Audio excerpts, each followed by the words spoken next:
Linha Internacional. São 8 horas e 32 minutos em São Paulo. Nós vamos a Genebra, na Suíça, ao vivo, para conversar com som e imagem com o nosso correspondente na Europa, Jamil Chad, que vai falar um pouquinho mais para a gente, Jamil, sobre os efeitos dos protestos feitos por parte da população iraniana contra o regime depois da confirmação da queda não intencional daquele avião civil de uma empresa ucraniana no dia 8 de janeiro por Teherã. Até onde, acho que é imprevisível, né, Jamil, mas até onde esses protestos podem desestabilizar o regime iraniano? Boa tarde para você aí já, não é? Boa tarde aqui já, bom dia para vocês todos. De fato, acontecimentos no fim de semana bastante preocupantes, claro, para o regime iraniano. Por quê? Porque tivemos aí por dias quase um sentimento raro de união nacional, basicamente, no Irã, se é que nós podemos falar disso, em torno, claro, da morte do general Soleimani. Aí, claro, durante aqueles dias, funerais longos, etc., uma ampla cobertura da imprensa estatal do regime iraniano, claro, criando um herói, basicamente, nacional e colocando muito claramente o governo americano como grande responsável. Tudo isso muda quando se descobre, 3 dias depois do acidente com o avião ucraniano, que de fato havia sido um míssil atirado pelos próprios iranianos. O governo admite, e aí a história se transforma, porque nós temos ao mesmo tempo, primeiro, uma humilhação do governo iraniano, claro, reconhecendo de uma certa forma que o seu sistema militar não é tão poderoso, ou pelo menos não é tão profissional como parecia.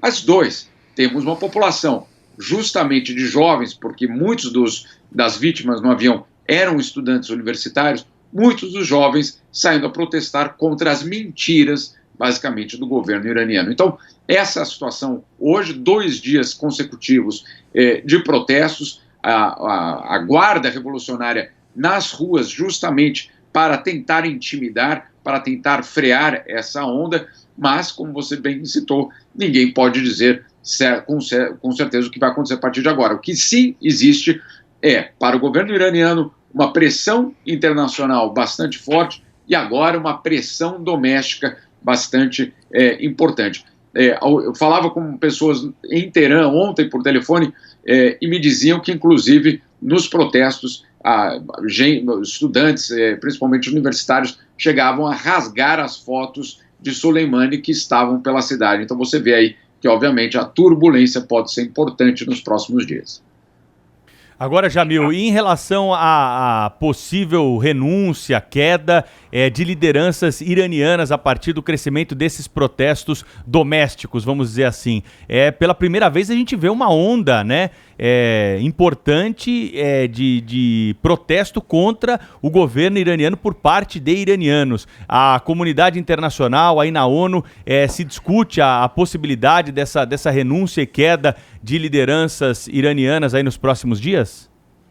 Olha, tudo vai depender, claro, de como vão responder as autoridades. Se eles responderem como aconteceu em novembro, foi com repressão, a suspensão da internet e, claro, mais de 700 iranianos detidos. Aquela era uma outra demonstração, um outro protesto, mas também demonstrando a insatisfação em relação ao governo.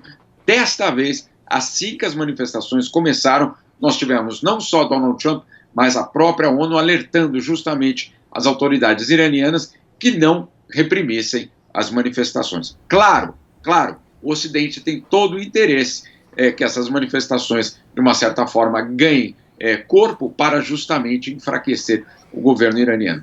Se tem alguma chance do governo renunciar, olha, é difícil, mas o que pode acontecer é justamente um racha entre o governo e a ala militar. O que existe hoje no Irã, inclusive, é um debate sobre a possibilidade de que uma ala militar ainda mais dura, inclusive que coloca o governo americano como o grande inimigo, que essa ala militar teria mentido para a liderança política no Irã. E que agora, obviamente, a crise também é interna entre 2 grupos dentro do próprio governo. Enfim, a situação no Irã não está nem perto de terminar é uma situação bastante complicada, é uma situação em que coloca também riscos, porque uma eventual queda brusca do governo colocaria um país de 80 milhões de pessoas, obviamente, em uma grande instabilidade. Essa instabilidade, claro, poderia afetar inclusive a região. Vamos lembrar que, obviamente, ali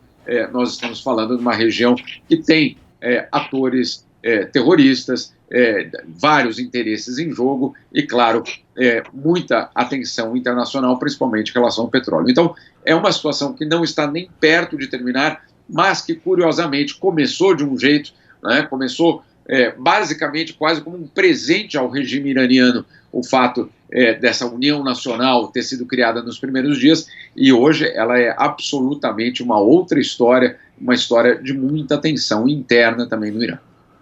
Olha, preciso lembrar, muito bom dia, Jamil. Bom dia, meu cara. É preciso lembrar que o Irã tem um histórico de terrorismo, né?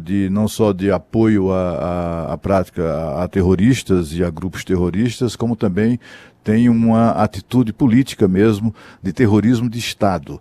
É preciso lembrar isso. Ele está há dezenas de casos que ilustram esse conceito que os iranianos têm. Eu conversei dias atrás, agora na sexta-feira, com uma fonte minha que é especialista em controle de voo, inclusive já trabalhou operando sistemas de controle de voo, e ele falando sobre como é absolutamente improvável qualquer tipo de engano com relação àquele avião lá o avião ucraniano que foi derrubado por um míssil da ditadura iraniana. Ele estava explicando que é o seguinte, que antes de o avião decolar, o código, todo avião tem um transponder, que é um equipamento que nós falamos sobre ele muitas vezes quando daquele acidente, né, do avião da Embraer com o avião da Gol sobre a região amazônica. Então, assim, todo avião tem um transponder. E antes de decolar, o código desse transponder, me explicou o especialista, é relacionado ao prefixo da aeronave e ao número do voo. Tudo fica visível pelo radar. Até já vi esse radar, um radar imenso, redondo, assim, a tela é redonda, e assim, não há margem para enganos, para erros. E, além do mais, o avião havia decolado, ele estava em posição exatamente de afastamento de Teherã, ele não estava se aproximando de Teherã, portanto não havia nem sequer o risco, é uma atitude agressiva, né, de um voo não identificado tentando se aproximar de Teherã, não era nada, ou de um míssil, alguma coisa assim tentando se aproximar, não, ele se afastava de Teherã. Então, assim, a possibilidade de esse avião ter sido derrubado, enfim, porque afinal de contas é do caráter da ditadura iraniana a prática do terrorismo, de fazer o mal sem olhar a quem, isso aí é algo que tem que ser levado em conta sempre.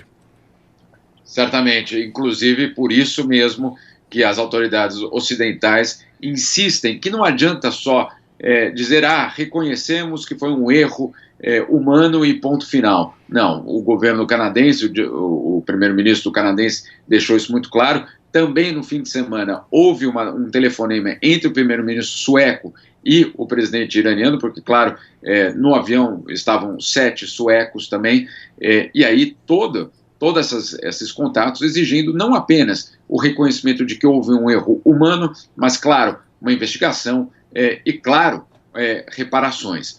Por enquanto, o que o Irã está fazendo é um jogo bastante complicado, dizendo que foi um erro humano, mas que, basicamente, a responsabilidade política é dos americanos, por ter criado a instabilidade. Claro que isso não cola, claro que nem os líderes ocidentais estão aceitando esse argumento, e nem os iranianos. Iranianos, claro, se nós olharmos justamente esses protestos, eles estão sendo realizados, inclusive, nas universidades de Teherã, que são justamente de onde eram esses estudantes, ou muitos desses estudantes, que acabaram sendo vítimas.